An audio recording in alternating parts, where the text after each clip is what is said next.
Bonjour mesdames et messieurs, dans cette deuxième partie concernant les objets nuls, j'aimerais vous montrer deux trucs fort intéressants. Le premier a rapport au déplacement d'objets animés à l'intérieur d'une composition. Vous voyez ici par exemple cette petite animation, eh bien si je la voulais par exemple plus bas dans ma composition, que devrais-je faire? Eh bien, logiquement, je me dis, je prends mes deux calques et je les déplace vers le bas. Et là, qu'est-ce que j'ai comme résultat? Ceci. C'est beau, mais c'est pas du tout ce que j'avais l'intention de faire. Je voulais prendre mon animation originale. Hein? Je ne veux pas changer l'allure de mon animation. OK, donc, pour réaliser un déplacement d'objets animés dans une composition, on doit sélectionner toutes les images clés de tous les calques concernés, et là, ensuite, on peut créer notre déplacement. Alors là, ici, vous voyez que ça fonctionne. Je n'ai pas eu de changement dans mon animation. Tout fonctionne tel que prévu.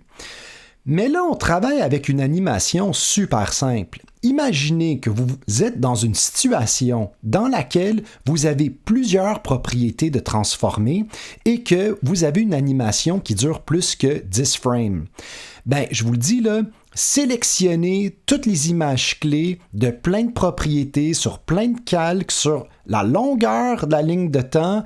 Ça peut être long puis compliqué, puis ça peut donner bien des maux de tête.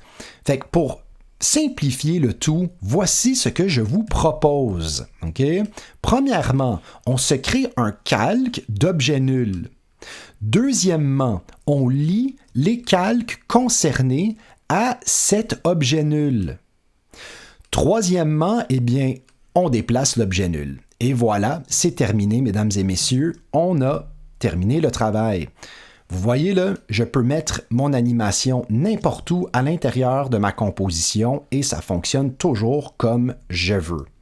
Le plus beau là-dedans, c'est que je pourrais même décider si je voulais d'appliquer une rotation sur mon animation et ça continue de bien fonctionner. Yay! Puis quand on a fini de faire ce qu'on a à faire, on prend l'objet nul et on le jette. Et voilà, ni vu ni connu, tout fonctionne tel comme prévu, sans maux de tête. Excellent! Maintenant, le deuxième truc que je veux vous montrer, c'est concernant l'alignement de plusieurs objets dans une composition. Regardez bien. Dans ma composition nommée alignement final, vous allez voir que dans cette animation-ci, eh bien, mon groupe graphique ici au centre, donc qui est constitué de After Effects 101 est souligné, il y a le même espace par rapport au carré noir en dessous, là, le même espace en bas, le même espace en bas que en haut. OK? C'est parfait, ça.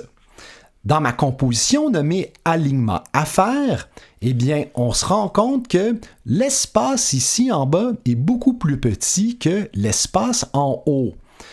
Alors, comment faire pour régler le tout?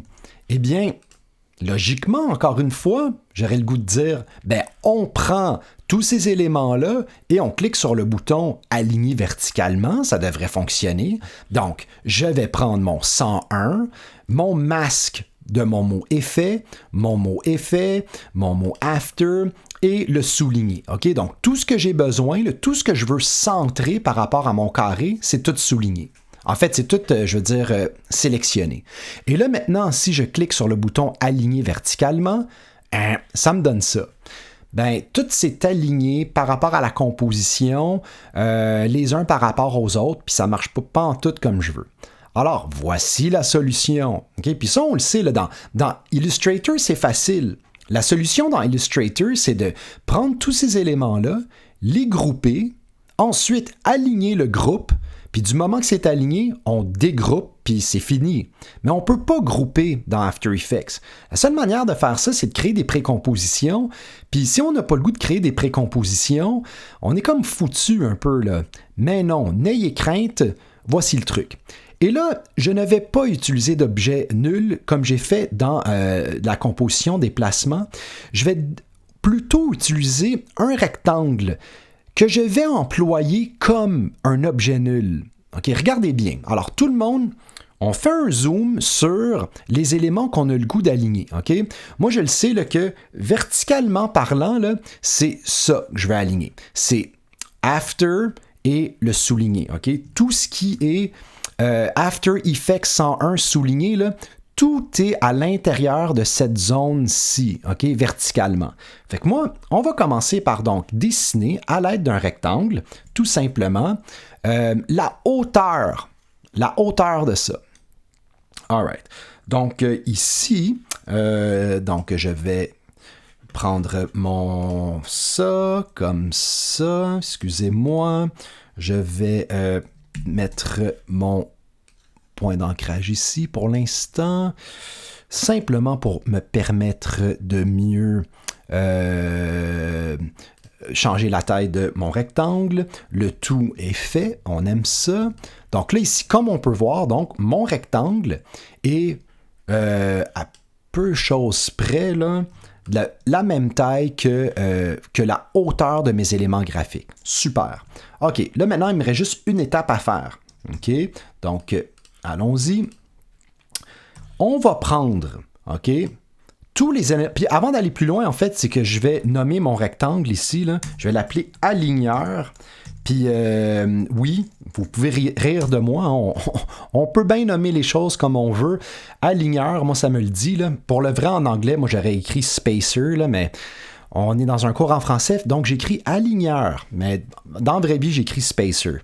OK, ceci étant dit, maintenant, je vais prendre donc mon mot after, mon mot effects, le rectangle de mon mot effects, mon 101 et mon souligné. Je vais lier tout ça à mon aligneur. Et là, maintenant que tous mes éléments concernés sont liés à l'aligneur, ben oui, si maintenant j'aligne l'aligneur, paf, tout va monter en même temps. Et là, encore une fois, je peux jeter cette affaire-là et maintenant, tout fonctionne bien. Tout est bien aligné, puis tout est parfait. OK? Donc voilà, c'est tout. Merci et bonne journée.